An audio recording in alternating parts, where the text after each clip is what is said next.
Once upon a time, a beautiful princess named Aurora was born in a kingdom known for its bread pudding castle.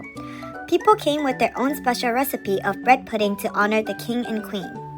The king and queen invited the good fairies to bless the princess.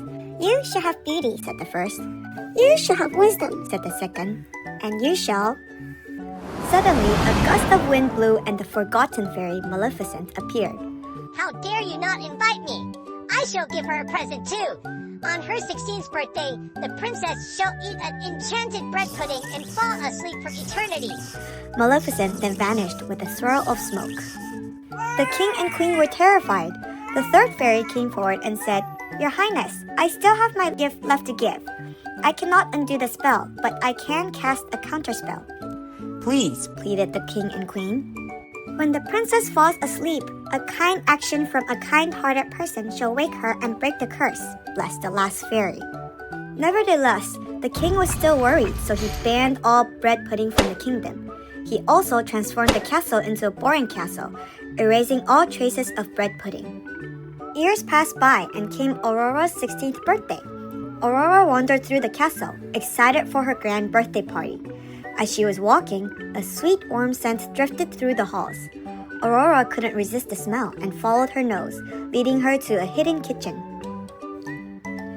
When Aurora opened the kitchen door, an old woman smiled at her. Would you like to taste my special bread pudding, dear? Aurora, curious and enchanted by the smell, took a bite. The moment Aurora swallowed, she felt her eyes grow heavy. She stumbled to her room and fell into eternal sleep. Darkness covered the castle, and the old lady, who was actually Maleficent, changed into a giant dragon. It wrapped its fiery tail around the tower where Aurora slept. Meanwhile, Prince Philip, a kind-hearted soul and a brave warrior, heard of the cursed princess and set off to rescue her. He held a sword in his right hand and a handmade bread pudding in his left. He battled the dragon with his sword, dodging its massive tail and protecting the bread pudding at all costs.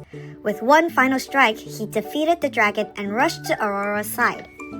He placed the bread pudding beside Aurora and gently held her hand, waiting for her to wake up.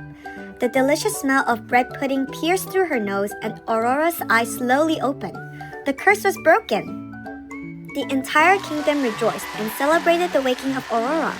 As the king was now old, he passed down his throne to Aurora and Prince Philip. The kingdom once again became the bread pudding kingdom, and people celebrated as they could make tons of bread pudding like they used to years before.